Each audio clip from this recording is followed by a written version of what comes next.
So there's something about Newcastle's transfer policy that just doesn't add up. Every day we are linked with another player, whether that's Lucas Bergvall, whether that's James Trafford, the various midfielders, the various goalkeepers. But when you strip it all away and actually look at the squad that Eddie Howe has available to him today, much bigger issues appear. And this isn't about whether the players Newcastle are targeting or have signed are good enough. It isn't about whether Eddie Howe is the right manager. It's about whether at the end of this window, Newcastle will have a squad that has enough depth and enough balance over the next few seasons to push for European competitions. For me, I don't think it does. I'm Adam, this is Two for Joy. If you're new around here, get down there, like, subscribe, hype, hit me up in the comments with what you think. Otherwise, let's have a look at the squad we have available today.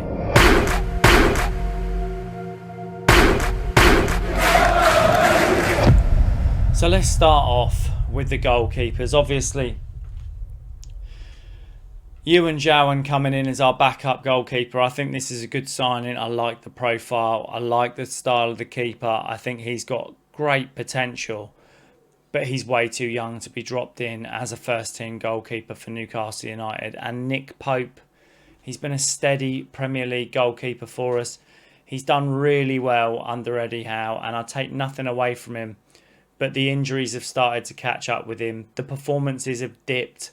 He's now past his peak. And this is vital that we look at a profile of a signing with high potential at the right age profile that can come in and be a number one keeper. And I can understand, once again, going for James Trafford. Everybody knows Eddie Howe wants James Trafford. But is 45 to 50 million pound the best use of Newcastle's transfer budget? Yes, the goalkeeper needs improving, but it's not the biggest weakness, in my opinion, of this squad. There are experienced goalkeepers available for considerably less money. Is this where Newcastle should be spending our biggest sum?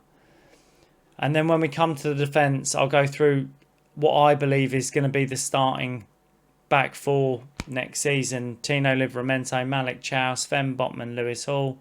And the depth for this position is obviously Leo Shahar is going to come in this season, I fully expect, as a right-back cover.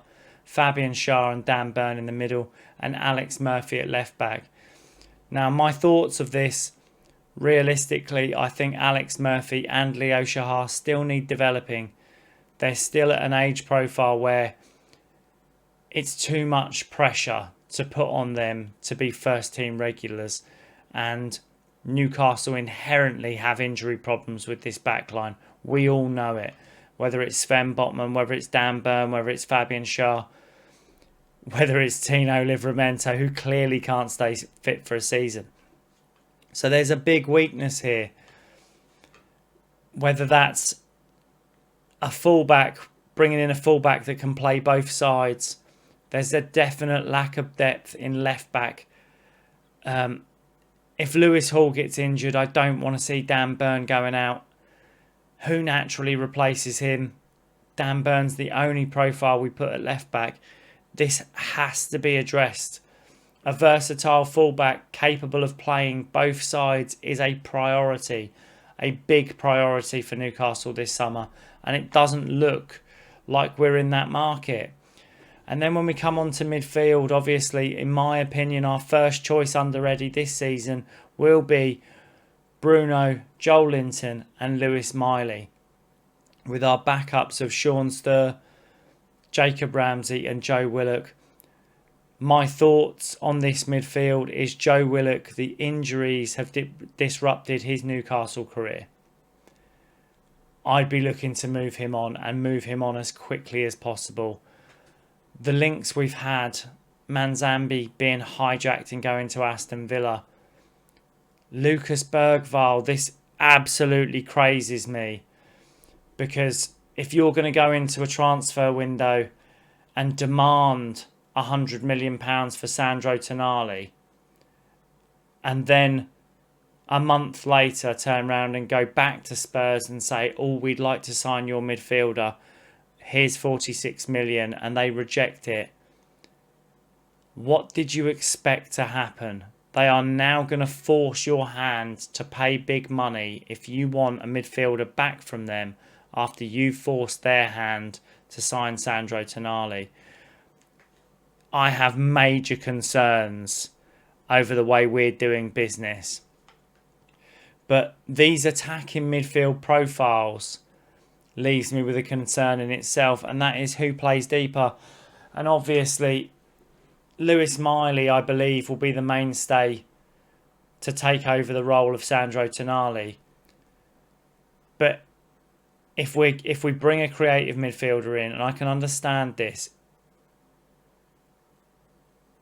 the role reversal will be that Bruno drops deeper.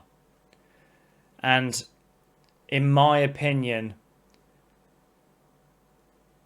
Bruno is one of the only players in this team who can unlock a low block. He's the only creative. So if we move Bruno back as defensive depth in this midfield, it leaves us in a position where we'll lose some creativity. And I think defensive midfield depth to cover Lewis Miley should be a priority position that Newcastle look at, especially if we plan on playing the same system of football that we've played for the last 4 seasons under Eddie Howe. And I can't see him deviating from his system. There's one process, he believes in it and he'll stick to it, he'll die by it. The attack, and this again is a problem area for me. This is actually where I think Newcastle has one of its biggest issues. The front three I believe that Eddie Howe will play will be Harvey Barnes on the left, Will Asula as the number 9 and Jacob Murphy on the right. Does that front three consistently break down Premier League low blocks? No, not a chance. And the signings we have from last summer as backup cover, Anthony Elanga, Johan Wissa and Nick Voltemade, huge money invested. It's 150, 170 million pounds worth of players to be sitting on the bench. It's poor use of resources, and this is what worries me with Newcastle's transfer window. Those players have to become starters. We can't stick to playing the established favourites. And really, for me, Jacob Murphy, I would move him on. He's been a great servant to the club. He's offered us some really great times, but again, I think he's past his peak. I feel like Will Asula could play a role on that right-hand side.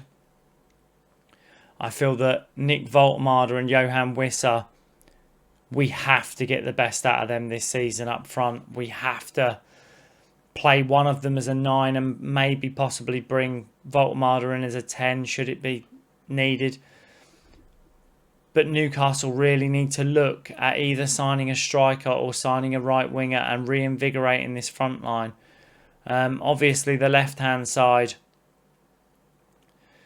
we have Toure that's come in as a backup to Harvey Barnes. And we have Park Seung-soo, who I believe is going to come through from the youth team and offer us something different. But in my opinion, going through this team, an experienced goalkeeper, not necessarily Trafford, but someone that's proven, a left back or a versatile full back to offer us strength in depth, a holding midfielder that can offer us balance and control a midfield and allow us to take possession, allows Bruno to play in his most effective position, and then a right winger or a striker, depending on whether Will Asula changes role, whether Wissa and Nick Voltemade can come good. So the conclusion of this, my biggest concern isn't the quality of the players. It's who Newcastle are targeting, and it's whether they're solving the missing pieces to the puzzle. It's whether we're building a team that can consistently challenge for some form of European football. And this is about raising the floor, not raising the ceiling. It's about bringing in priority signings in positions that we really need to strengthen. So what I'd like to leave you with is, if I was to ask you if you could sign 3 players to add to this squad, who would be the 3 players that you target as priority? What would the positions be, and who would be your favoured players to bring into this squad? It is an interesting one. Obviously, we've still got plenty of time in the window, but when you see the likes of, and I'll use Aston Villa as the example, Aston Villa bringing in Manzambi before they've even sold Morgan Rogers, it's a great piece of business. You can see they've been clever in the market. They've got the replacement already. They don't need to sell. They can ask for what they want. Compared to Newcastle selling Anthony Gordon, who I now feel we probably could have got more money for if we'd waited until the World Cup was over, selling Sandro Tonali, and then people knowing that we've got money when we go in to sign these players, leaves us in a very precarious position. If you've liked the video, give me a thumbs up, hit the bell notification, subscribe. Make sure you hit me up in the comments. This is a great talking point. It's really interesting to hear fan opinion on where you believe Newcastle should be targeting their transfer kitty this summer. And otherwise, I'll see you in the next one.